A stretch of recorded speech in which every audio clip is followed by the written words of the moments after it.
Dao tsika isotra ny tompo amin'ny fotsika manontolo akasitraka sy any mivoninahitra azy. Alleluia. Sora ny tompo amin'ny fonao manontolo a makasitra azy amin'ny fanahinao rehetra. Omeny tompo ny tombonandro, ny tombo-potoana, tanjaka, hery a, fahasalamana. Sy zavatra tsy hain'ny olombelona nomena no nomeny androany maraina. Ty herinandro ty a herinandro vaovao. Ianao koa zao androany maraina nomen'Andriamanitra tombonandro vaovao. Ny zavatra rehetra tsy zavatra miveriny zany, dikan'izay vaovao isan'andro. Tahaka le famindram-po koa ny fanomezana omen'Andriamanitra antsika. Aza mieritreritra hoe le anao omaly ihany io, afaka ny tonga olona tsy mitovy amin'ny omaly mihitsy ianao a androany. Sokafo ny fonao dia tenenao Andriamanitra hoe saotra tompo a fa isan'ny velona atrapamonjena androany maraina, mbola afaka mamonjy sekoly indray, nomenao an'ity herinandro vaovao ity, mbola afaka miona aminao amin'ny alalan'ny teninao, atsangano, ampijoroy, ampahitao mandrakariva ny fahatsarany voninahitra indray a amin'ny alalan'ny teninao. Eto Andriamanitra amantatra bebe kokoa ny fahamarinana avy aminao, seho amponao, androso amin'ny fahendrena, androso amin'ny fahatahorana anao, androso amin'ny fahatsarana voninahitra rery mandrakizay. Za sy ny ankonako sy ny momba rehetra, ny fanompona sy zay rehetra nakininao amiko Tompo, tsy nitsinona raha tsy eo ianao. Ianao no anto ny zavatra rehetra, ianao ny fototry ny zavatra rehetra, ho anao sy ho voninahitra ao irery ihany mandrakizay, amin'ny anara mahery ny Jesosy Kristy avy any Nazareta. Amen. Ndao tsika ity tanana mafy ho Tompo a. Mahazo ho toerana Tompo. Faly miarabantsika indray androany ao anatin'ny sekoly. Marina aloha fa somarina nierikeerika kely tamin'ny maraina, misy ny mangatsitsika ihany koa. Fa isorana ny Tompo a mizozotom-po be hitako androany maraina zao hoe betsaka kay ny olona mbola tian'Andriamanitra eto amin'ity tanàna n'Antananarivo ity. Halleluia. Raha ozy izy Abraham zay raha misy folo marina dia ahoana nataonao toy izy Andriamanitra mbola tsy haringako ka za mihoatry ny folo nitako eto androany tsy ho ringan'ity firenena ity satria misy olona tian'Andriamanitra amin'ny fo maraina mitady azy amin'ny fony manontolo. Ndao ity tanana mafy be ho an'izany zotom-po zany tsika mivoninahitra Jesosy rehetra.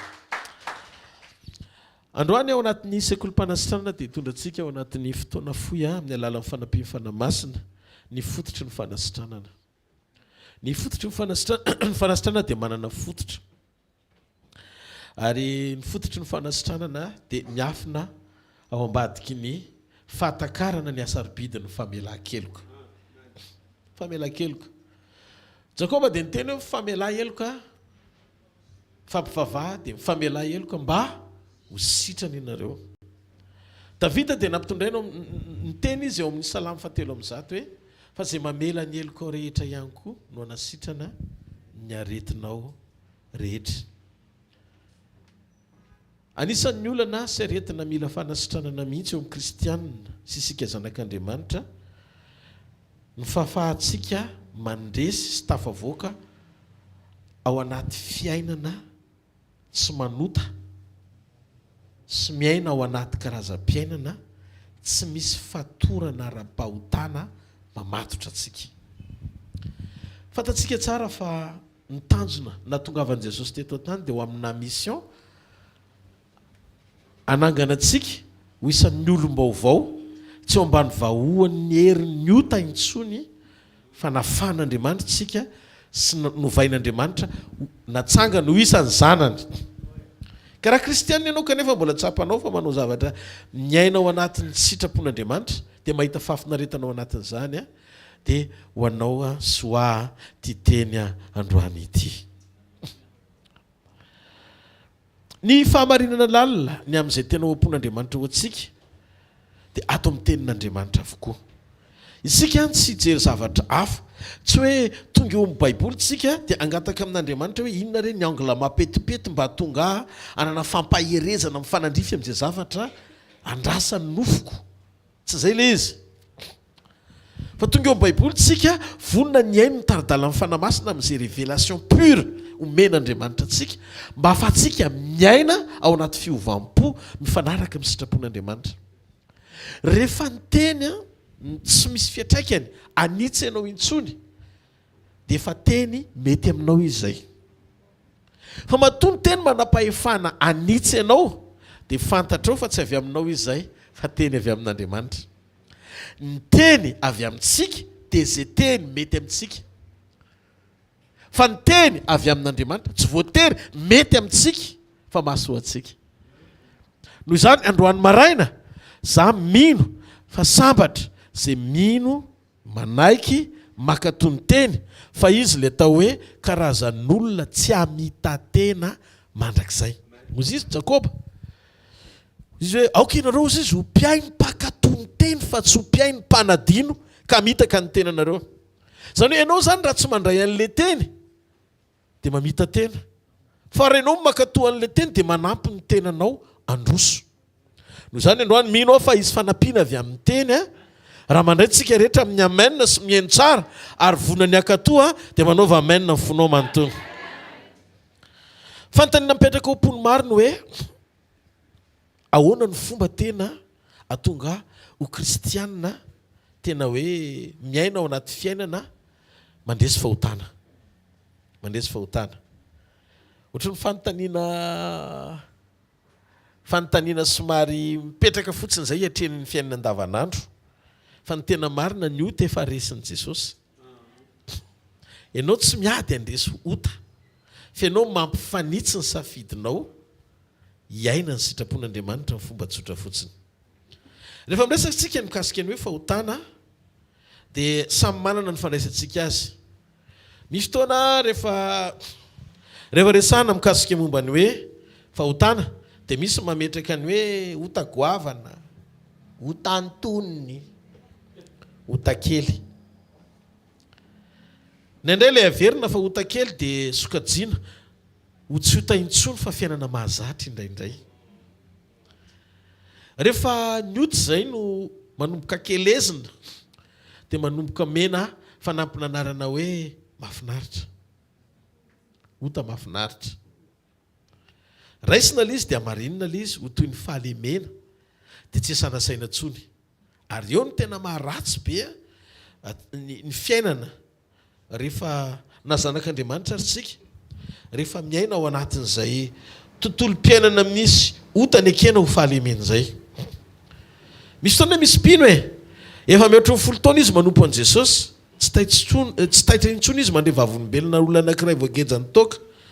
Mety hoe olo io ao anatin'ny 10 taonany maro tena hoe mamilava efa tena hoe trano toka mandehandeha le olona dia ny enitoroteny ohatr'izao le olona ohatra nananatrika fivoriana dia nafahan'Andriamanitra tsy teherika toka ntsony ny ampitsy maraina dia zao maheno an'iny tsika mahazanak'Andriamanitra tsika dia tsisy fiatraikany ao anatsika le izy. Eo fotsiny tsika metanetana be hoe velona Jesosy miasa Jesosy fa le mpinondray ny mbola ohatrany hoe samy laza fa tsy mahazo aina raha tsy misotro divay na labiera. Azonareo mipetraka le izy. Le olona zany mijoro vavolombelona za dia voninahitra ao an'Andriamanitra fa nandritra ny 10 taona tena miankina tamin'ny toka amin'ny fiainako raha tsy misotro kely dia tsy mahazo aina.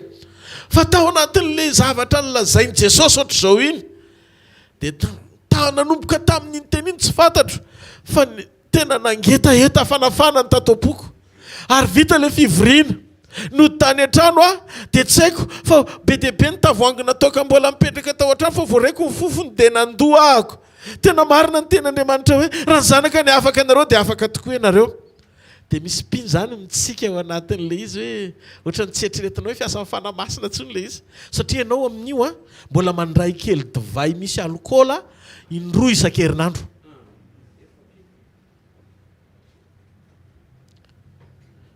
Amin'io ianao mbola tsy mampanenina anao mihitsy indraindray rehefa mivory ny fianakaviana ka miakatra ny verana labiera dia nisa mba mifandona kely any amin'le tsisy mahity indraindray.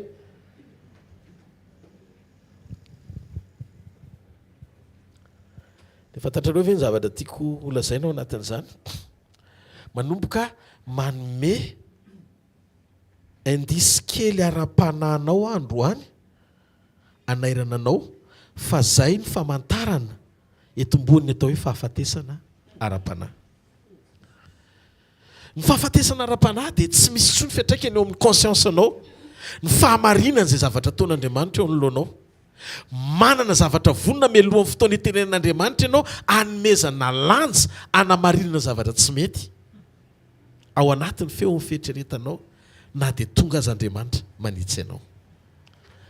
Ny fahafatesana ara-panahy tsy zavatra anankiray hoe surprise aorianan'ny fahafatesana, fa zavatra iainana mialohan'ny fotoana hiatrehanao ny fahafatesana, fa mbola miaina eto ambonin'ny tany ianao dia mahatsapa mihitsiny hoe manomboka tsy mandona tsony ary tsy misy fiatraikany anovanao izay zavatra renao na in-roapolo mitatataty eto aza i pasteur Rodolphe Daviniarivo. Ninona mety ho karazana teny mpanitsina apetraka Andriamanitra eny ambavako. Mety hoe mahitsy be le izy, mety hoe misafosafo le izy, mety hoe vakitapona le izy na sorobilana. Tsy mampaninona izay fomba isafon'Andriamanitra azy, fa raha fahitsiana sy fahamarinana manomboka lavina hijoroana ao anaty fanamarina tena, indisy mpamantarana izany fa manomboka miroso makany amin'ny fahafatesana ara-panahy ny olona anankiray. Hitanareo izy zay mahatonga mijoro vavolombelona hoe misy zavatra mitranga eo amin'ny fiainana, zavatra izay mila hanomezana amelomanao ny ao anatinao, amantatra ny position anao mialohan'ny fotoana iverenan'i Jesosy. Tsisy resaka fampatahorana zany. Aza matahotra ianareo minoa an'Andriamanitra hozy Jesosy ary minoa kozy izy ny tompo tamin'izany. Fa ohatrany ndraiky misy fitoerana maro, raha tsy zany ozy dia laza taminareo fa andeha amboatra fitoerana ho anareo, ary any amin'izay toerako ny toeranareo koa Jesosy mamboatra fitoerana ho antsika any an-danitra. Rehefa zanany ianao dia tonga izy hanampy anao. Ty fampianarana androany ty tsy fampianarana tonga anao hanamely tena, fa hanaitra anao androso mba ho any amin'io toerana io. Amen, sa tsy amen e? Noho izany tsika zany mila manana fahavonona foana amin'ny fotoana rehetra hiaino tsara hoe manahoana ny état-d'âme-ko.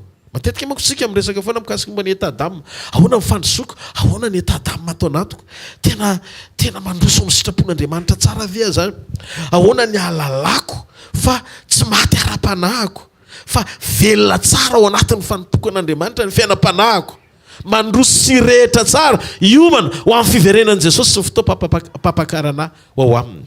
Tsotra le izy. Ny olona manam-panahy velona ao amin'i Jesosy dia mandre feo foana izy ao ivony, na ao anaty fotoana hitoriana teny, eny an-dala any amin'ny toeram-piasana misy azy, eny amin'izay toerana rehetra andianany, rehefa misy zavatra tsy mety dia le feo miteny hoe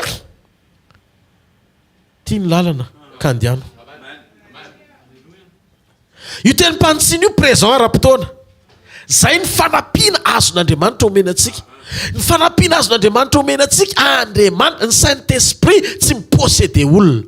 Tsy tonga dia miditra izy dia fatorany ianao dia sainy manao sitrapon'Andriamanitra satria tsy mahatsiaro tena ohatran'ny tromba. Zay ny mahadevolo ny tromba. Satria ny fanan'Andriamanitra tsy mangeja. Andriamanitra zany tsy mandrava ny structure nataony mihitsy. Tsy hoe kitiany ianao dia ataony tsy mahatsiaro tena amin'ny fotoana amenony ianao amin'ny fanamasina. Raha misy olona milaza fa feno ny fanamasina izy amin'ny fotoana ampitenen'Andriamanitra azy nefa tsy mahatsiaro tena izy, tsy avy amin'Andriamanitra zany. Satria Andriamanitra manaja ny safidiny olona sy ny zavatra nataony. Nomeny fanahy ianao, nomeny safidy ianao maha olombelona anao, izay namoronana ianao dia ataony feno ao amin'ny fiainanao. Noho izany tokony hatsaro tena ianao na miteny amin'ny teny tsy fantatra azy. Discernement faran'izay tsotro zany. Hitanareo amin'izay problème ny zavatra anankiray mitsanga eo amin'ny fiainana dia tadidio. Ianao zany eo amin'ny fiainana misy anao dia olombelona anankiray manan-tsafidy afaka ny aino. Betsaka amin'ny olona manao hoe marina zavatra tenin'ny pasteur zany fa tsy mety tafainga miaina an'ilay izy mihitsy, satria efa manana an'ilay fomba fiainana ny ekeny ho fahamarinana mihoatra noho izay zavatra zarainao avy amin'Andriamanitra ka tian'Andriamanitra antsinany fiainam-panahinao ifanaraka amin'izay tian'Andriamanitra. Noho izany mila mamantatra tsika eo amin'ny toerana misy antsika eo, karazan'olona mbola miaina tsara ve ny fiainam-panahintsika sa manomboka efa safotra na sanatria mivava maty fanahy. Ny fahafatesana ara-panahy tsisy fiatraikany eo aminao tsony reo fahamarinana omen'Andriamanitra anao, tsisy fiatraikany tsony. Tonga le izy dia ohatrany tsy tiana raisinao izay tianao raisina dia tsy raisinao izay tianao raisina. Manisy sivana ara-panahy ianao. Nefa ny atongavantsika eto ataonao rehefa tonga nefa ny worship dia hoe dia feo ho tompo raraka eriny ranomaso rehefa feno le izy de tsy fantatra iny aloha le mahatonga le fihetsepo manaraka an'le ranomaso nefa ianao tsy manaketsina akory rehefa tonga le teny le izy tsy raisinao akory zany hitanao le mahafetsy be any devoly mahafetsy be any devoly de zao a tapena ny sofinao fa ny mozika fotsiny androtsorotsiny ianao le zavatra rehetra tsisy ainanao fa ataon'izay fomba androsonao foana an'le zavatra mapety ny nofinao rehefa niady ny eo amin'ny ara-pana ny eo amin'ny ofo de tsy ao Andriamanitra ndao a hitondratsika ao anatin'ny fotoana fohy amin'izay ahoana ary mipetraka le izy pasteur inona no ataoko ary pasteur ny fahavelomana ara-panahy de aseho amin'ny fahaveloman'ny fieritreretana manaiky ampandroso ao anatin'ny fahamarinan'ny teny ka ahatonganao iova ao anaty fanitsina zay omeny tenin'Andriamanitra anao fotoana farany zao tsy Paoly no nyteny an'ity fa Jesosy miambenao izy fa inona no tokony ambenana tsy fantatra rozy na mamanton'alina nao maraina na mitatao vonana ny verena le iverina izy aza tsy mpitondra teny no ny teny an'io tsy mpitondra teny tsy porte parole tsy apôtre tsy apôstôly fa izy tenany alohan'ny andehanany miambenao izy de ndony atsika tretra rehefa ao amin'ny Kristy tsy de ilana fiambenana fa terisaina zany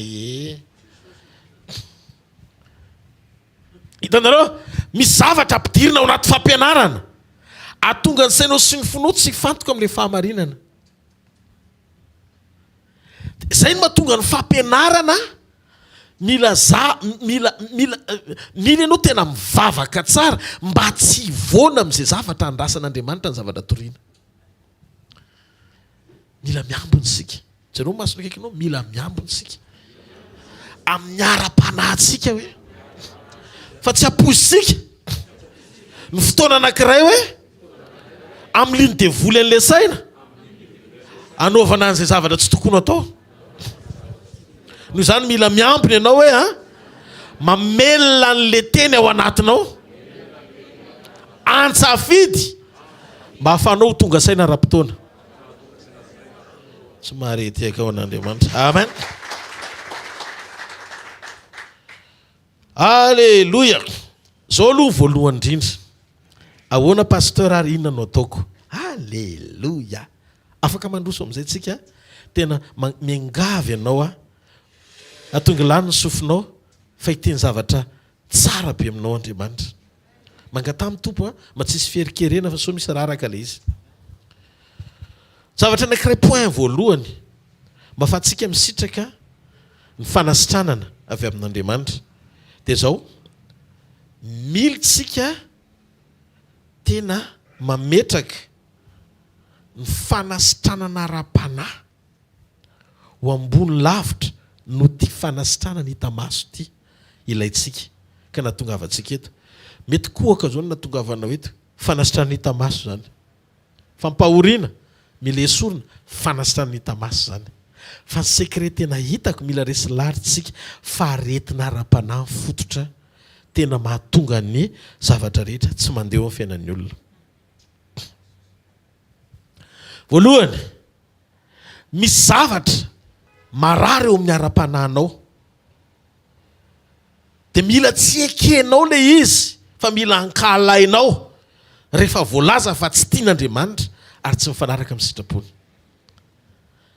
anny an'Andriamanitra mamaky azy hitanareo rehefa ny fanotronana niona tamin'ny Jakoba na niona tamin'ny Abrahama tsy tonga de hoe ho tahiko ianao someko anao zay ilainao fa ny anarany no novainy atao hoe Abrahama ianao ary atao hoe Israely ianao dikan'izay no mamaky an'Andriamanitra fiovana ao anaty fa tsy fiovana eo ivelany mihaino tsara tsika mila ekeny fonao tsy mapety sy tsy araka ny sitrapon'Andriamanitra n'ilay toetra na fanao mbola mamatotra anao eo Andriamanitra vao manomboka mijoro mijery anao manelanelana amin'izay izy aorianan'izay ahoana misehoan'izay rehefa ianao no manaiky fa tsy mety ary fa hotana le toetra sy fanaonao de mitodika mijery anao Andriamanitra misy olona tonga de mandray fanafana satria feno fepetresan'Andriamanitra aminy hitanareo Jesosy tonga tao amin'ny Zakaiosy. Tonga tao izy tsisy resaka délivrance nataony Jesosy zany maky analana Zakaiosy ao anatin'ny fatoran'ny fangalarana sy mamona. De hoe miala amin'ny anaran'i Jesosy. Jesosy any nanao an'io. Miala amin'ny anaran'i Jesosy fa tena tiako hovaina aingana, tiako hovaina aingana. Ny fanovana tsy majika. Fa ny fanovana n'Andriamanitra aza ny tonga tao an-tranon'ny Zakaiosy Jesosy mpamonjy azy. Dia zavatra nataony Jesosy voalohany, niandry ny fanapahan-kevitra Zakaiosy izy hoe hiala amin'ilay izy, fa ao anatin'ny fotoana natongavany tokantranon'ny Zakaiosy tsy nitsikeran'ny Zakaiosy izy hoe ianao ne ka mpangalatra, fa mipetraka fotsiny izy mivavaka miara-misakafo, le fampitakosonana tamin'i Jesosy, lay endriky ny fahafenon'ny fahatsarana tao amin'i Jesosy. No hitan'ny Zakaiosy nanova amin'ny fony ka natonga azy nilaza hoe manomboka androany koa ty Zakaiosy ty dia tena zanaky Abrahama amin'izay. Tena zanaky Abrahama ozy izy Zakaiosy. Satria nahoana niteny Zakaiosy hoe zao ozy izy zay azoko tamin'ny fanambakana dia onerako, ary zay raisiko tamin'ny tsy fahamarina dia onerako avy eo fatreny. Zay ozy Jesosy hoe soniavina amin'izay mazanaky Abrahama anao. Zany mitoetra dia ndao antsika eritreritra tamin'izany Jesosy ohatr' izany fisehony rehefa tonga tao tokantranon'ny Zakaiosy izy. Tateoriana ianao nandray an'i Jesosy efa kristianina dia tediavinao amarinina fotsiny ao anaty miafinao ambadiky ny fahasoavana sy ny famonjeny, ilay toetra ratsy tokony hovaina fa sarobina fotsiny. Nefany natonga azy nanao sonia fa zanak'Andriamanitra Zakaiosy rehefa tena mibebaka izy ka niala tamin'ny faharatsiny. Dia firy amintsika zany eto androany maraina ny tena afaka hijoro fa zanak'Andriamanitra marina.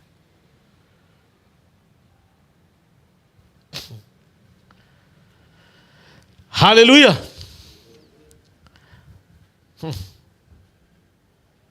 Zao ny zavatra tiako tonga ao anatin'ny fotsika. Ny zavatra andrasan'Andriamanitra amintsika dia zao, tena afaka antsika tsiray avy Andriamanitra, fa tsy feno ny fepetra mahatonga ny hetsika Andriamanitra tsy tena manotrona antsika à 100%.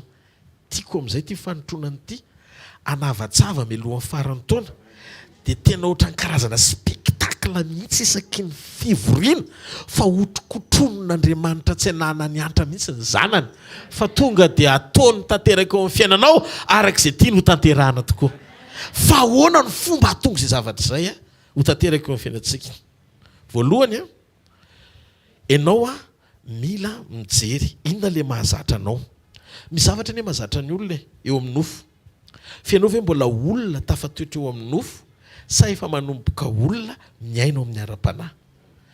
Mila mianatra tsika exercice faran'izay tsotra miainga eo an-tokantrano mba mianatra tsika manaiky ny fahatsoana.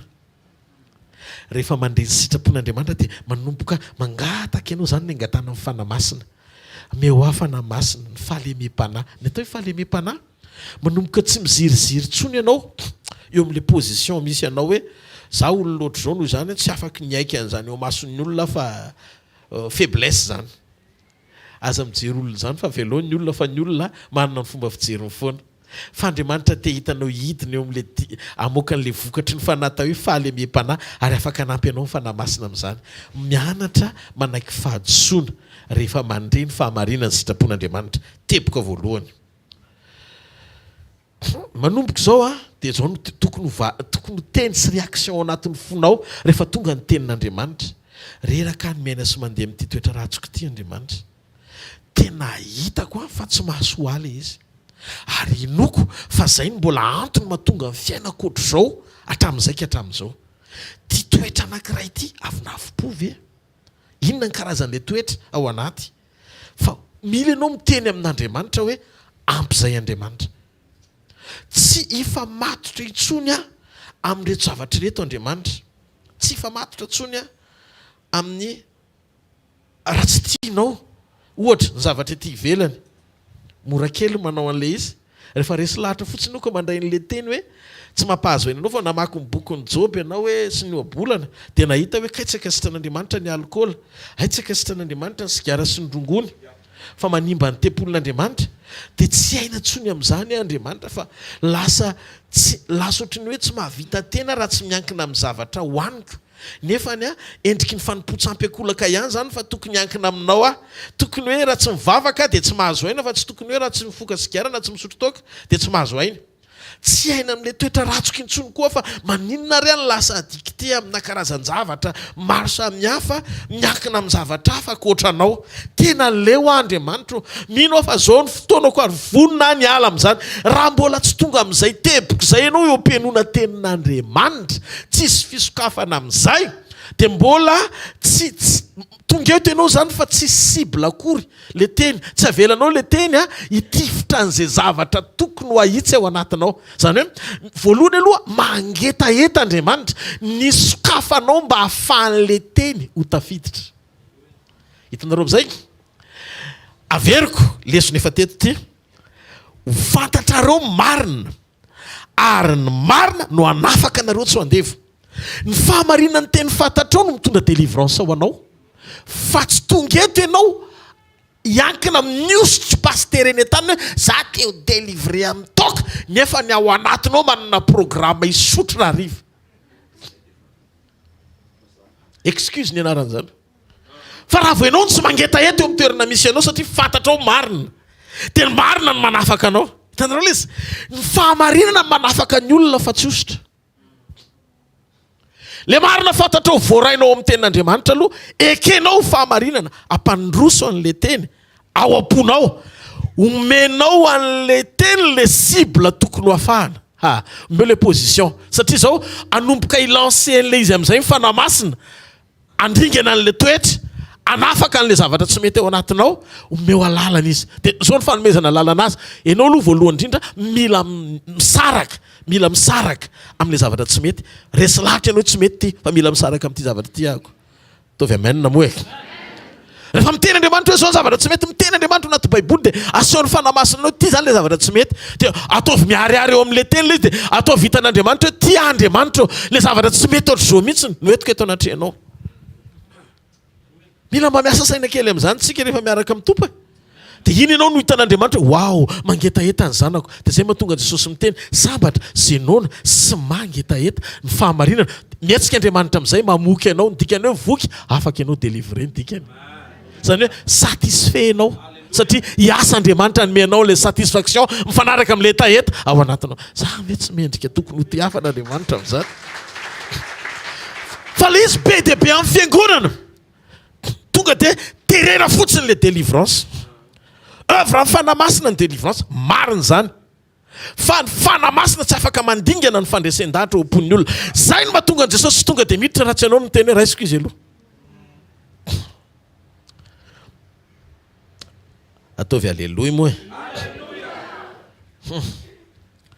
rehefa tena misokatra ny fo manantona an' Jesosy de manomboka hitanao hoe miasa eo ny eo amin'izay Andriamanitra manafaka ny toetsaina manamaivana ota de teraka avy amin'ny toetra tia manamary tena averiko ny toetsaina manamaivana ota de teraka avy amin'ny toetra tia manamary tena raha voenao manamary tena de tsisy ninina azon'Andriamanitra ataony aminao tsisy délivrance zany zay le efa nolazaiko teto fa maninona ho a Jesosy misy karazan'olona ametrahan-tanina mandritry ny herintaona fa tsy miova mihitsy teo Jesosy hoe manana rindriny Berlin izy manana rindrina ngeza be izy amin'ny fanamarina tena ao anatiny de le fahamarinany ten'Andriamanitra petraka Andriamanitra eny ambava amin'ny mpanompon'Andriamanitra nitsy azy laviny satria mbola te hitoetra izy eo amin'le heveriny fa fahamarinana nefa tsy mifanaraka amin'ny sitrapon'Andriamanitra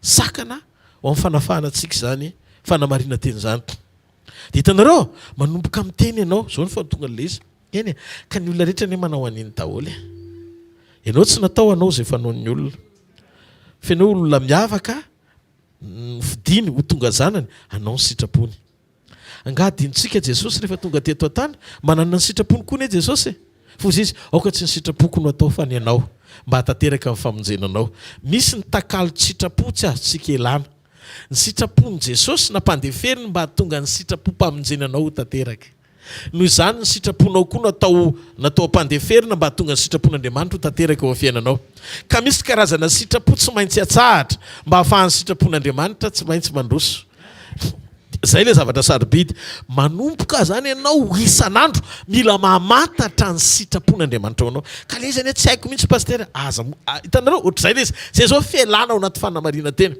misy zavatra zao fantatra hoe reto zavatra reto tsy tian'Andriamanitra dia iny zavatra iny nefa fantatra hoe tsy tian'Andriamanitra fa ianao mbola tanteraka eo amin'ny nofo foana misy fahalemena eo amin'ny nofo miazona anao zany hoe le nofo ny miazona anao tsy andeo amin'le sitrapon'Andriamanitra dia zao nataonao manao mody amavanonao le izy eny tamin'iny fotsiny Andriamanitra ka dia avy eo indray eny péché ohatry ny olombelona rehetra efa mampidiny ianao tsy zanak'Andriamanitra tsondray ianao fa ianao ihany no miteny hoe zanak'olombelona tampoka indray le fipetraka le izy dia avy eo mandeha indray le izy tsy manino dia nefa rahany amin'izay rehefa miverimberina le izy dia lasa toetra dia lasa fahalemena dia lasa amantarana anao le izy rehefa avy eo zay le mahatonga ny olona indraindray mety tezitra ianao rehefa tenenina hoe iny rakizitina satria lasa fanampina anarana le izy azonareo fipetraka le izy tsy voafenao tamin'ny fotoana zany le izy na nitsian'Andriamanitra anao dia nanomboka ohatran'ny maty le feritreretana amin'izay dia zay le atao hoe olona manana ny Kristy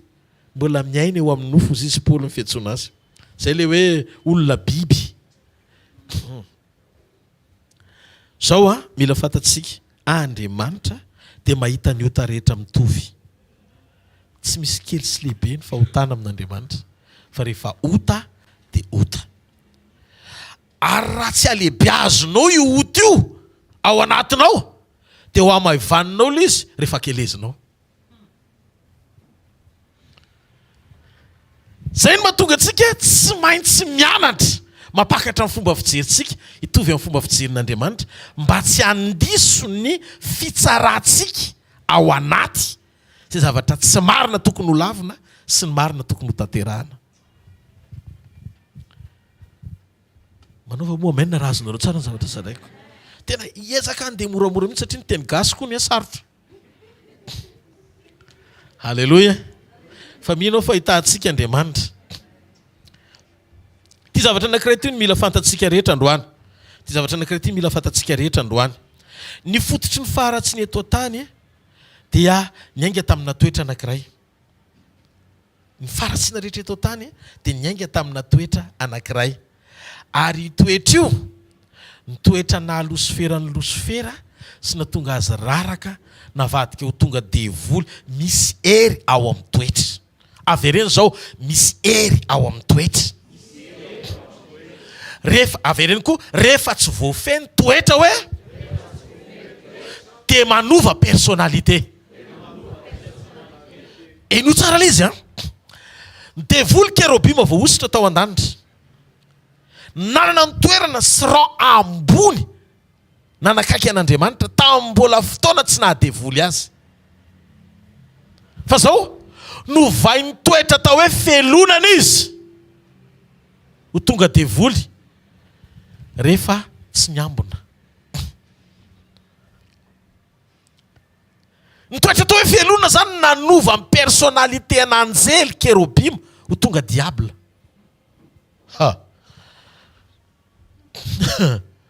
aza eo ianao ny ilaza hoe za mialina kely fotsiny aza maivana ny olona miteny hoe za tena raha mialina tena kely ihany ireny mihitsy marina angeza be ao anatiny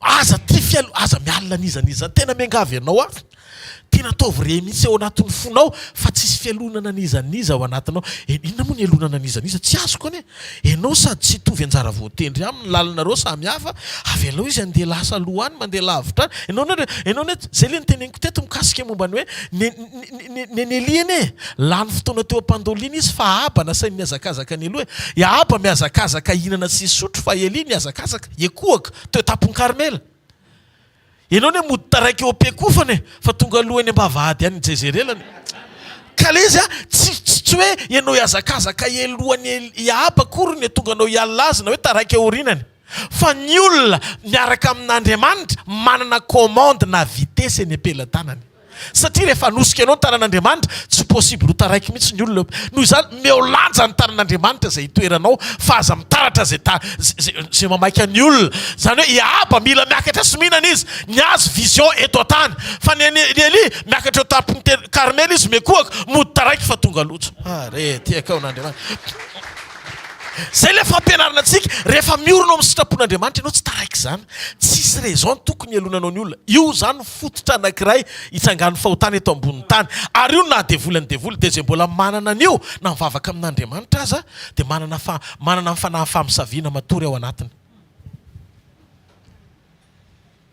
Manana ny fanahy fahamisaviana matory ao anatiny. Pastera, zany ve tena marina zany? Satria te hisaringotra amantatra fiainan'olona, fototra ao fialonana daholo mahatonga anao mifosany hafa. Zany no mahatonga ny Lucifera amin'izao toerana misy azy zao tsy voavela eloko atsony mandrakizay, satria izy tao an-danitra nanana ny fahatsarana faratapony fa izy mihitsy ny nanapa-kevitra ny hamadika an'Andriamanitra. Fa ny mahatonga anao mahazo famindram-po sy mbola mandalo tany nady kely eto ambony tany melohan'ny elana hoe toepitana amin'ny mandrakizay, satria nidiny izy hamitaka anao. Noho izany tsy volonté anao nivadika amin'Andriamanitra fa nisy mpanelanelana. Te hozy Andriamanitra hoe asiako mpanelanelana koa hamonjy anao, tsy mahare ka ho an'Andriamanitra. Halleluja! Nasiana mpanelanelana koa ianao hamonjy anao. Noho izany lanitra misokatra ao anaty safidy amin'izao eto an-tany amin'izay ianao misy zavatra tsy maintsy raisinao fanapa-kevitra hijoroanao tsara ao anaty fiambenana mba hahazoantsika antoka lanitra mandrakizay. Andeha haingakengana kokoa tsika ny amin'ny fotoana fa manjary taraiky.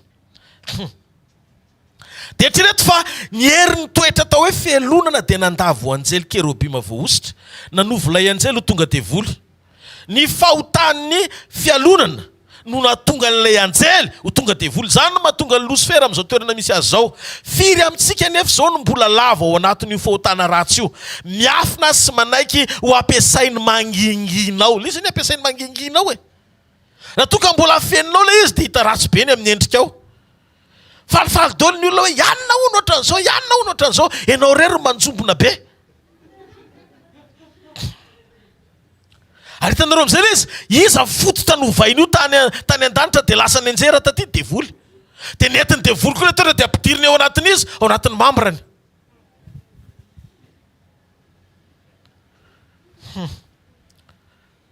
Raha ohatra mbola feninao anatinao io devoly io, io no tena sibla hitako. Tena misaotra an'Andriamanitra fa io toetra io no mitondra ny olona amin'ny fiatombohan'ny faharatsiana rehetra. Ao daholo amin'izay mifahakalana avy amin'ny fialonana. Tonga daholo ny karazany devoly hafa rehetra rehetra rehefa mpandrosoanao ka avelanao itoetra ao raha fialonana. Maro amintsika mametraka ny fisotrotoka, ny fifohana sigara ho fahotana goavana, ohatra hoe faran'izay goavana. Non. Fahotana tsisy ambany tsy ambony na geza sy kely fa mitovy daholo. Fa mbola tsy nahita tao amin'ny fanompoana amin'izay olona tena hoe avy amin'ny tenany mihitsy ny tonga ambany anantona dia ny teny hoe roay amin'ny devoly ho velonana pastera. Mahagaga fa le fahotana faran'izay ratsy fototra nanan'ny olona mbola tsy nisy olona sanjoro hoe te ho afaka amin'ny otan'ny fialonana pastera. Ny délivrance ilain'ny olona matetika dia amin'ny fanafahana azy amin'ny ety ivelany fotsiny. Afahana mitoka, afahana amin'ny sigara, afahana amin'ny rongony, afahana amin'ny paraka, afahana amin'ny devoly sy démoniaka voafatotra, aretina, afahana ny tainana, afahana fanisanana, sofina marenina, mpandrenesina, jamba vavamoana mpitenenina, fampahoriana sy fanangejana, zavatra ivelambelany fotsiny. Fa le fototra ao anaty io tsisy mahateny zany satria ao tsinona raha ohatra ka misy nana sy mivoto ny tongotra ao, azy esorina fotsiny le nana fa esoriny akalany. Ny angalany fialonana.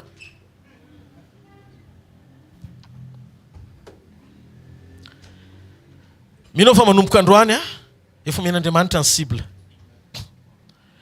Mahita olona be dia be manomboka androany rehefa miresaka tsika vavaka sy délivrance dia zao ny tonga ao anatin'ny fonao voalohany. Tompo ty foko be fialonany ty esory. Lainga, fankalana, fitsarana, fanameloana ny hafa, fivosana, fitenenana ratsy. Efa auto-jobily zao volafotsy ny fanompoko anao fa reo dia mbola niaraka tamiko foana hatramin'izay. Mila mahavita mitsotro ianao, mora kokoa ane. Ny hoe mora kokoa amiko ane Andriamanitra no mandainga no ny teny fahamarinana. Voafatotry ny devoliny lainga mihitsy tena te ho afaka Andriamanitra. Tsy misy olona tena mitsotra hoe pasteur tena olona mpamitaka ary tena be dia be nefa voako tamin'izany fa tena mila tena miova amin'ity fampiresahana ty fa tena tsy mety tsony. ny devolony fitiavan-tena miamahazo aina mihitsy miafinao ambadiky ny olona maro satria betsaka ny tsy mitsotra an'le izy fa ampiasain'le izy fa miafina ao ambadiky ny evanjelika fotsiny. Mila manaky ianao fa tena titeny ianao teo afaka amin'izany ianao, teo afaka amin'ny fitiavan-tena ianao, tena kalainao le fitiavan-tena. Tovy amen. Matetika ny olana mitranga ho tokantrano, matetika ny olana mitranga ho fiarahamonina, ny fahoriana misy ao amin'ny tranosy ny mahatonga le tokantrano tsy milamina dia zao misy fialonana manjaka mbola miadana misoko miadana ohatry ny rongisa ao le fanahy amina fitiavan-tena dia manomboka misy fahasarotam-piary diso toerana. Ny ota ratsy rehetra dia miafina ambadika reo le teneniko amintsika hoe reo le ota mila famelan-keloka ao anaty amaritra ny fisehoan'le fanafany ety ivelany rehetrarehetra. Tovy amen. Ny ota dia ratsy avokoa. Ary zay ekenao ihany fa tsy tianao no anafan'Andriamanitra anao. Zay mahatonga ny Jesosy miteny hoe ary ho fantatrareo ny marina ary ny marina no afaka anareo tsy handevo. Dia ozy izy rehefa avy eo sambatra zay anao na sy mangetaetana izay fahamarinana izay fa izy amin'izay no hovokisana. Ary ny zanaka ny afaka anareo dia ho afaka tokoa ianareo. Ratsy ianao no miaiky fa tsy mety le izy ary tsy tianao intsony le ota dia zay Andriamanitra vao mitsangana manampy ianao. Tamin'ny oviana ianao no tonga saina mba tena nanolotra an'le fonao an'Andriamanitra. Midikany hoe manolotra fo an'Andriamanitra hoe zay no natonga nisy fotoana nanazava. Ny fanamarinana anao tamin'ny fahateram-baovao dia base légale. Fa ny fampihavanana na ny réconciliation anao amin'Andriamanitra base intime. Zany hoe io le fototra iraisanao amin'Andriamanitra. Noho izany tsy mitovy mihitsy le izy. Tianao ho afenina ao anaty fanamarinana le fampihavanana anao amin'Andriamanitra mbola tsy tanteraka. Fa misy fotoana ianao rehefa nanolotenao an' Jesosy ka nanaiky apiditra ao anatin'ny fonao ny fisiny eo amin'ny fiainanao ho mpanapaka anao sy mpamonjy ny fiainanao manokana dia zavatra anankiray tiako tonga ao anatinao. Enoy tsara atao ohatrao ny tanan'izay miaina. Mila ianao mandroso ho amin'ny fanatsarana ny firaisana sy fiombonana eo aminao sy Andriamanitra. Tsy mahareteka ao an'Andriamanitra. Tsy mora zany a. Tena tsy mora le izy. Satria eo amin'izay vao manomboka hitsana amin'izay lay tsy mety ao amin'ny amina. Hitsana amin'izay le tsy mety rehetra ao amin'ny ainao. Fa nomboka hiakatra ao amin'ny ara-panahy amin'izay ianao. Anomboka hiakatra ao amin'ny ara-panahy amin'izay ianao. Ary ny sekoly ny fiainana dia tadidio misy foana ny fanoherana mandra-piverin'i Jesosy. Zay mahatonga ny tompo milaza misy isi hity teo varavarana ety ianareo. Zao a. Rehefa tena tsisy kilema ny toroteny, rehefa tena tsisy kilema ny zavatra zarainao dia manomboka mangididy sofina ny olona. Mangididy sofina ny dikan'izay, dika mangididy sofina izay na le izy kokorinao dia mihitsana le sakana dia tafiditra tsara, na le izy voatsindrinao dia vao may tapina dia tsy tafiditra. Neo tenatena ny tsy misy. No zany eno ty fahamarinany ty. Amin'ny fotoana anankiray tena hoe tonga eo amin'ny fiainantsika Andriamanitra dia tadidio ny fahamarinany teny rehetra izay voarainao dia anovanao sy anampy anao ho karazan'olona mety amin'Andriamanitra isan'andro. Alleluia. Misy zavatra tsy azo Andriamanitra atao ary tsy idirany mihitsy ny anampiana ny olombelona rehefa ny olona ny tsy miaiky ny zavatra tsy mety nataony ary ny olona ny tsy resy lahatra hiala amin'ny fandresen-dahatry ny ota izay mbola iainany. Tsy misy fanampiana hanafaka anao avy amin'Andriamanitra raha tsy ianao ny resy lahatra aloha fa tsy mety izany. Ataovy amen. Mila ekenao fa diso ianao. Tsy mety ary tsy mahasoanao intsony miaina ao anatin'io fahotana io. Azonao tenenina amin'Andriamanitra le izy ary tsinao manokana mihitsy hoe mandrak'androany Jesosy dia mbola miaina ao anaty fialonana mandehandeha na dia manana anao azy. Mandrak'androany dia mbola manana fiainana feno lainga miafina ao anatiko. Fahatezeran-dava ratsy akalainao io toetra io ary amin'ny fotoana isehoan'le okazion mihitsy no teny fanamasina io ndray ianao tena mitsotra aminareo fa ohatra anazy zao tratran'izany. Misy fotoana indray misy toetra mahazatra anazy dia ao anatin'ilay izy mihitsy misy fanamasina tena io ndray ianao fa magaga fa rehefa miakatsakatra le hafanana miakatrakatra le hafanana dia maninona le ao anatin'ny fo ampanginon'Andriamanitra fa maninona atao ihany le tokony atao. Hitanao amin'izay Fa na fanamasina aza miteny fa misafidinao mbola mahery noho ny fanahy zay manitsy ianao satria nomen'Andriamanitra fahafahany ianao isafidy zay fanapa-kevitra tianao raisina azonareo le izy mihainao tsara ve nareo fa ianao zany mila miteny mihitsy amin'Andriamanitra hoe tompo eny ary oay ty le izy Andriamanitra dia mba mangina amin'izay fa mba miteny ny fanamasina zay ny atao hoe zaza endry amen ka ny ota rehetra dia mitondra fandravana daholo ary ny ota rehetra dia mitondra ny milalan'ny fahafatesana avokoa fa mila afaka sy miala amin'izany tsika ary manaiky sy resy lahatra ny isan'Andriamanitra ao anatin'izany omeko anao ny vahaolana zao kehitr'izy zao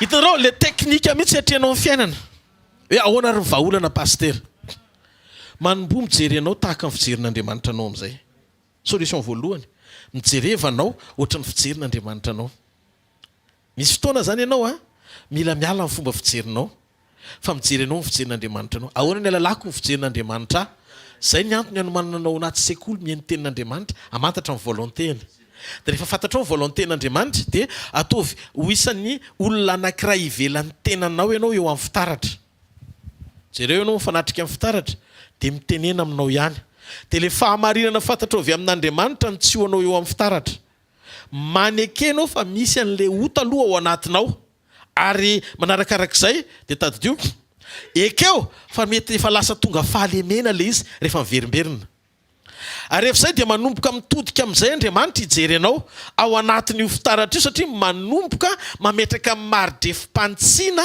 ao anatin'ny teniny ianao halleloia zay ihany no andrasan'Andriamanitra aminao ary rehefa izay ny zavatra misy à 90% an'le ady efa résolu daholo le problème eo zany aloha tonga dia efa sy folo isan-drato mandresy ianao amen ny ambony dia zao ahoana fisehon'le ambony mbola tianareo fantana ve ny ambony fa oza raiky vetivety ny ambony dia ny Galatiana 4:20 maneky ianao ny ampiaina ny fahaveloman'i Kristy ao anatinao mila manaiky ianao hoe Jesosy tsy zato soa no velona fa ianao ny velona ato anatiko dia zao ny zavatra mitranga tamin'ny fotoana nandraisanao an' Jesosy dia efa ao anatinao izy ny fandresenao tsy miankina amin'ny ezaka ao fa ny fahalalana ao anatinao mametraka ny fisian'ny fahalebiazany ho mihoatra noho izay problème matrenao lehibe zay ao anatinao noho izay misy eo amin'izao tontolo izao manohatra anao alleluia zay no mahatonga ny finoana ho velona zay no atao hoe sekoly ho finoana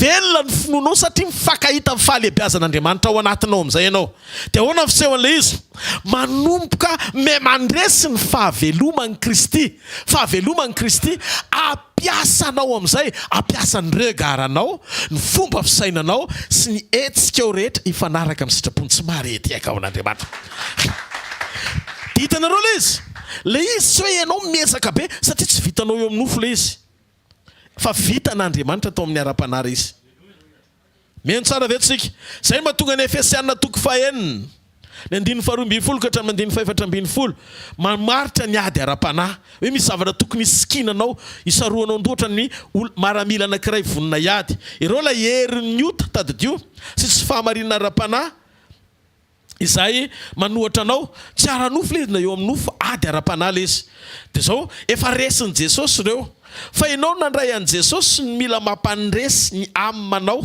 ao anaty ifanaraka ny andraikitrao zany dia ny fampanekenao ny ao anatinao mba hiaina ny fahaveloman'i Jesosy fa tsy ady anohatra ny ota mihainao tsara ve nareo hiaina ny fahaveloman'i Jesosy zany hoe zaka ny tompo ianao zany tsy resinao misitrapo maolona zany io fa iry ara-panamambabo ny sitrapo ao amin'ny nofo zay mahatonga anao alemy ary tonga anao morarava raha vohatra ka tsy mitandriny ianao ny zava-miafy ny fandresena dia Kristy mitoetra ao anatisika tsy anao miazaky ny andresy satria ianao ane ka miady ady efa vita zay le izy zay mahatonga amin'ny Paoly ny laza hoe miadi ny ady tsara amin'ny finoana ozy izy fa tsy hoe miadi mba handresy fahotana miadi ny ady tsara amin'ny finoana ny ady tsara amin'ny finoana mifankahita amin'ny fisian'Andriamanitra mamela malalaka amin'ny fahaveloma ny asa ao anatinao maneken'Andriamanitra ozy izy Jakoba dia toeriny devoly fandositra anareo izy ny problème anao tsy any amin'ny fanoherana ota fa any amin'ny fanekenan'Andriamanitra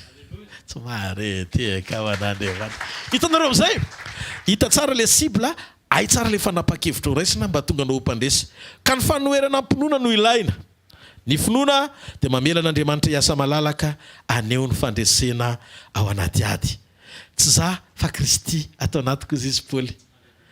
Halleluja.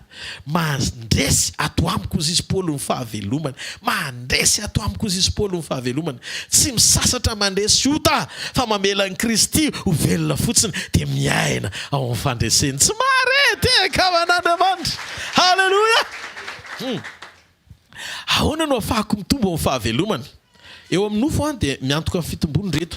Rivotra, sakafo, fanazarantena. Miantoka amin'ny fitombony zany eo amin'ny fiainana. Marina sa tsy marina? Ianao isan'andro tsy misaina foana hoe efa nitombo ve ary androany, tsisy an'izany.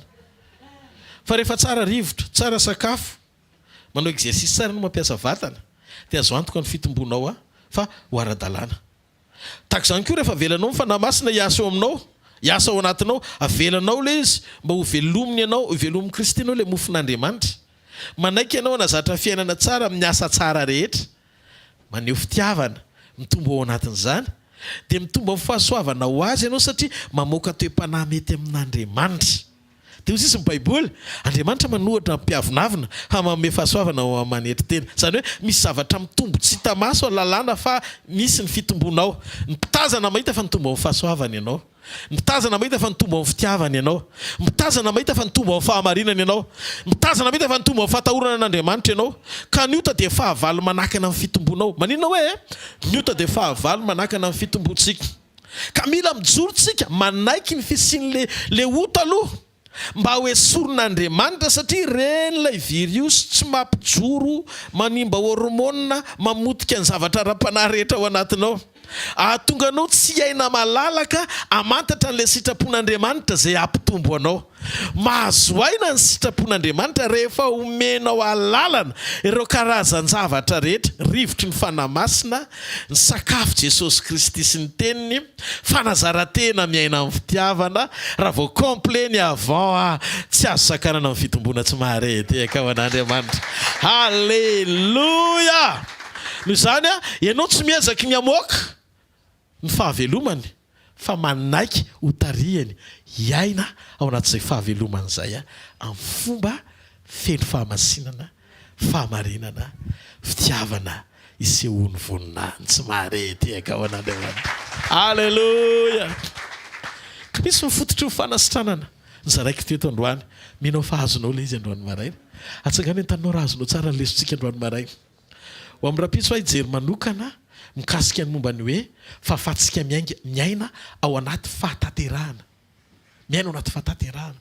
Ahoana pasterina afahako miaina ao anaty fahataterahana? Ohatra nefa sy ohatrany ianao le miteny hoe tiako tateraka tsy izay le izy. Fa Andriamanitra kosa miteny hoe aoko tateraka ianareo efa ao le fahataterahana. Fa ahoana ny ataoko amoahako an'le fahataterahana n'Andriamanitra atao anatiko hiatrehako ny andavanandrom-piainako. Tevola tsy amela antsika amin'izao zany mandram-piveriny Tompo. Tsy ny ratsy vitantsika tany amin'ny lasa, raha ny ratsy vitantsika za ratsy lavitra noho ianareo. Fa mba tonga mpitory sy mpananatra eto rehefa mba novain'Andriamanitra niala tamin'ny faharatsiko sy natsanga ny isan'ny olona nafantatra ny fahamarinany. Noho izany tsisy fanameloana ao amin'ny Jesosy Kristy. Ianao matombo mbola isan'ny velona manam-pofonaina tsy hanameloka anao Andriamanitra, mbola misaina fanafahana anao izy. Adin'olona le ray minitra lasa fa mandrosoa amin'le be dia be ho avy. Zany no mahatonga no avinao ngeza be no ny lasanao, ohatra ny ianao ambony volant ihany, ny parabrise goavana fa ny rétroviseur kely. Ny dikan'izay ny fahafahanao misaina ny lasa bitika fa fiatrehanao no avy goavana. Ko manana fanantenana fa hitrifanana amin'ny avy tsara lavitsika miaraka amin'Andriamanitra. Tsy te ho voageja sy ho voafatotra anatin'ny nyota foana mandrakizay, fa olona afaka ny aina ao anaty fahafaham-po sy fiadanana amin'ny fiarahanao amin'Andriamanitra. Tsy ho raraka izany ianao. Tsisy fiadiana voaforona amelezana anao ka ho ambininy izany. Manana antoka fa velona ny Andriamanitra ao. Ary ny fiainam-panahinao atanjaka sy ahery hatrany miaraka amin'Andriamanitra mitsangana amin'ny toerana misy ianao. Ao fafany amin'ny lanitra ny taninao dia misaora azy amin'ny fonao manontolo. Makasitraka Jesosy. Misaotra tompony amin'ny sekoly androany maraina. Misaotra ny amin'ny fanairanao anay zanakao mba hiaina sy hisitraka finaritra ny teninao sy ny fahamarinanao. Tianay ianao Andriamanitra. Maminay ny miaino izany teny izany, ny miaina izany teny izany koa indrindrindrindra. Dia aoka izay tsirairay avy ho mpiaino mpakato sy mpanatanteraka ny teninao. Tsy hoe amirisim-po androso fotsiny avy ao anatinay maha-olombelona anay, fa manaiky ho tarihana hiaina ao anatin'le fiovana hifanaraka amin'ny sitraponao. Mino Andriamanitra fa ny fitiavanao amenao anay androany. androany. Ary raha misy misokatra androany manaiky andray zany fahamarinana zany dia efa hiditra hiasa sady ianao anova ny zavatra rehetra ao amin'ilay vavolombelona tsara lavitra Andriamanitra. Ka raha misy marary eto androany maraina efa nasitrana azy sady ianao. Raha misy vesara anoto eto androany hoe sorony zany ary ho afaka lavitra eo amin'ny fiainany satria izay mamela ny elony ihany no nasitrana ny aretiny rehetra. Ninona zavatra tsy niova mihitsy hatramin'izay hosokafanao ny sainy alala hoe ty toetra ty ary rehefa miteny ianao hatramin'izay mety ny lavinay Andriamanitra fa androany anaiky zay ny fanitsinao ary vony zay ny aina amin'izany amin'ny anaran'i Jesosy satria tsy noho izahay fa noho ianao koa fa ianao efa nanao mihoatra ho anay Andriamanitra amin'ny anaran'i Jesosy avy any Nazareta. Aoka ianao androany ifandray amin'ny fanovam-piainana avy amin'Andriamanitra. Le fiovampo lavitry ny fialonana, lavitry ny langa, lavitry ny fitaka, lavitry ny fitiavan-tena, lavitry ny fiainam-paratsiana sy fahalotona. Afaka ianao amin'ny anaran'i Jesosy. Afaka ianao amin'ny anaran'i Jesosy. Aoka mifonao anaiky ho torotoroan'ny teny ho tonga fiainam-baovao mba hanananao le fo vaovao hiatrika ny fiverenan'i Jesosy, hiatrika mba hatonga anao ho fantsina tsara ao am-pelantanan'i Jesosy. Raha izany amin'ity marain'ity amin'ny anaran'i Jesosy Kristy avy any Nazareta. Tononoko ny fiainanao ny fiadanan'Andriamanitra. Tononoko ny fiainanao ny fahasoavan'Andriamanitra. Tononoko ny fiainanao ny fanovan'Andriamanitra. Ambarako sy tononoko amin'ny anaran'i Jesosy fanasitranana feno anao amin'izay. Raha misy tsy metimety eny anatin'ny vatanao, sao Andriamanitra nasitrana anao. Mandray vavolombelonao aorina ny androany maraina fa hotronon'Andriamanitra ianao anatin'io ady io. Tsy zavatra mitranga eo amin'ny fiainanao ka tsy vitan'Andriamanitra mikasika azy. Na sela falan'Zekely indrindra ao anatinao azy, hovain'Andriamanitra zany androany. Ho ataony tsara lavitra, ho averiny amin'ny laony ny fahasalamanao. Hongotan'Andriamanitra izay tsy mety eo amin'ny tenanao. Mijorofa amin'ny fiarovan'Andriamanitra ho loha lalanao, ho vody lalanao. Izy ho ero eo amin'ny akavianao, eo amin'ny akavananao. Izy anarina anao amin'ny rano sarobidy. Izy ombanao amin'ny zavatra rehetra atao. Aomby amin'ny lafim-piainanao rehetra ianao amin'ny anarana maherin'i Jesosy Kristy avy any Nazareta. Na eo amin'ny ministeranao zany, na eo amin'ny fiaina-tokantranonao zany, na amin'ny asa mandraharahanao zany, ambarako sy tononoko amin'ny anaran'i Jesosy ny fanotronon'Andriamanitra hahatratranao. Tahaka ireo olona nijoro vavolombelona tamin'ny zoma, notronon'Andriamanitra anjaranao indray androany. Anjaranao indray androany. Ary satria tonga eto miaraka amin'ny fo ianao, Andriamanitra koa midiny eto miaraka amin'ny fony manontolo. Ary hitako fa hiasa ao anatinao izy amin'ny alalan'ny fanahy-masina. Tanteraka izany satria velona Jesosy, no Jesosy, ny asan'i Jesosy, ny famonjen'i Jesosy, ny fitiavan'i Jesosy, tsy olombelona fa izy irery ihany no omena voninahitra eo amin'ny fiainanao. Dia afa-mafy be ao an'Andriamanitra. Halleluja. Manomana ny fotsika tsara tsika satria tsy afaka ho ampiasaina andeha lavitra ao anaty ralian'ny fiara anankiray tsy niditra garage. Bougie anankiray tsy mandeha fotsiny dia efa mampiraty azy eny an-dalana. Ary tsy afaka mihoatra na refy maridrefy anankiray izy hoe tsy mihoatra ny 150 ohatra raha misy zavatra kely blitika tsy mandeha araka ny tokony ho izy. Fa afaka isetrasetrana mihoatra ny 200 ianao rehefa mirindra tsara sy miasa daholo ny zavatra rehetra. Noho izany andaontsika tsy hijoro am-piatsaram-belatsia eo anatren'Andriamanitra fa mamita tena ny fiantsoana azy. Fa hijoro am-patokina eo anatren'Andriamanitra satria matoky an'Andriamanitra ny fiantsoana azy. Ndao apetrakantsika eo am-pelantanan'ny Tompo izany. Mazoto toerana vetivety ary no fanaritrisika eo an'ny Tompo teo aorian'izay ametraka tsodrano. Alleluia. Tahiny tompontsika menakavy. Zadinao ny fotoanantsika raha pitso, fotoana feno voninahitra. Iarahantsika amin'ny toy ny fampianarana androany, miaina amin'ny fahatanterahana. Amen. Zay ny lohahevitra raha pitso, miaina amin'ny fahatanterahana. Inona hoe? Miaina amin'ny fahatanterahana. Toy ny androany ilay izy. Sekoly ny fiainanao andavanandro mihitsy hatrehanao ny tontolon'andronao. Tonga dia men'Andriamanitra anao fahatsoloana dia mipetsika amin'ny fanahy-masina hoe zao mba hatanteraka ny fiambenantsika isan'andro. Jesosy niara ny tenina mamanton'alina ary. Zany hoe ny devoly fetsy mety maraina ho vita sekoly hatramin'ny 2 miambina. Dia amin'ny 2 hatramin'ny 2 varindrina kely. Tsy tranga amin'ny fiainanao zany amin'ny anaran'i Jesosy. Fa ilay sekoly androany ataonao anaty anina tsara. Dia amen. Mipetrapetraka kely. Zany mihitsy Andriamanitra. Izao ny izy mbola ohatrany hoe mbola tsy zany mihitsy aloha fa irahana amin'ny rehetra. Fa rehefa lenao rery iny mitsakotsako azy, henonao zany mihitsy Andriamanitra. Fa le iny henonao misy koa misy manindrona kely. Ity indray ianao dia tonga ao an-trano dia misy testa kely indraindray. Eny fa misy fanondranana kely madinidinika. Misy zavatra tsy dia mahafinaritra kely. Halleloja. Ao atokantrano ao manodidina mipiara-mivavaka sy mipiara-manompo ny mpiara-miasa sy ny rehetrarehetra fa zao asehonao hoe olona vitatsindrony ianao. Halleloja.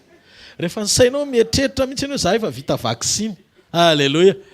Za efa vita sedra Andriamanitra. Amen. Dia zao ninona fiadiana rehetra voaforona melezana any tsy tafiditra satria tsy manana antony idirana izy fa tsisy anjara antsony ao anatinao. Dia zay mba tonga an' Jesosy tsy mety tafotoana mihitsy izy fa malahelo mpanota satria tsisy hota afaka mitaty an'ilay fahotana avy any ivelany ka tonga azo sorena mitovy amin'ny ataony any ivelany azy fa zao mitsiky foana izy vonona foana izy a ny amaliny tsy fanarahana rehetra amin'ny fanovam-piainana vokatry ny fahataterahana ho aminareo fiadanana. Tianareo ve zany?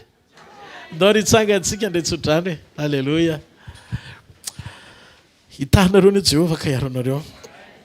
Ampamirapiratra ny tavany aminareo ny Jehovah ka mindra fo aminareo. Ananatra ny tavany aminareo ny Jehovah ka menareo fiadanana. Misaotra Tompo. Tena misaotra.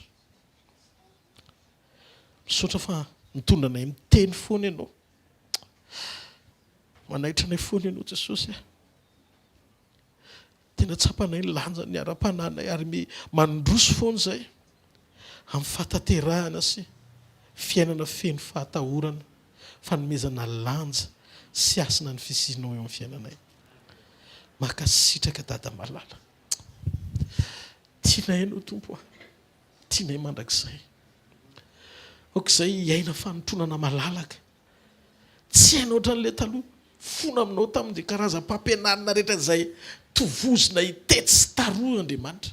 Fa tsy mba nanam-potoana izay tena nandinika lalina ny fahamarina ny teny fiainana.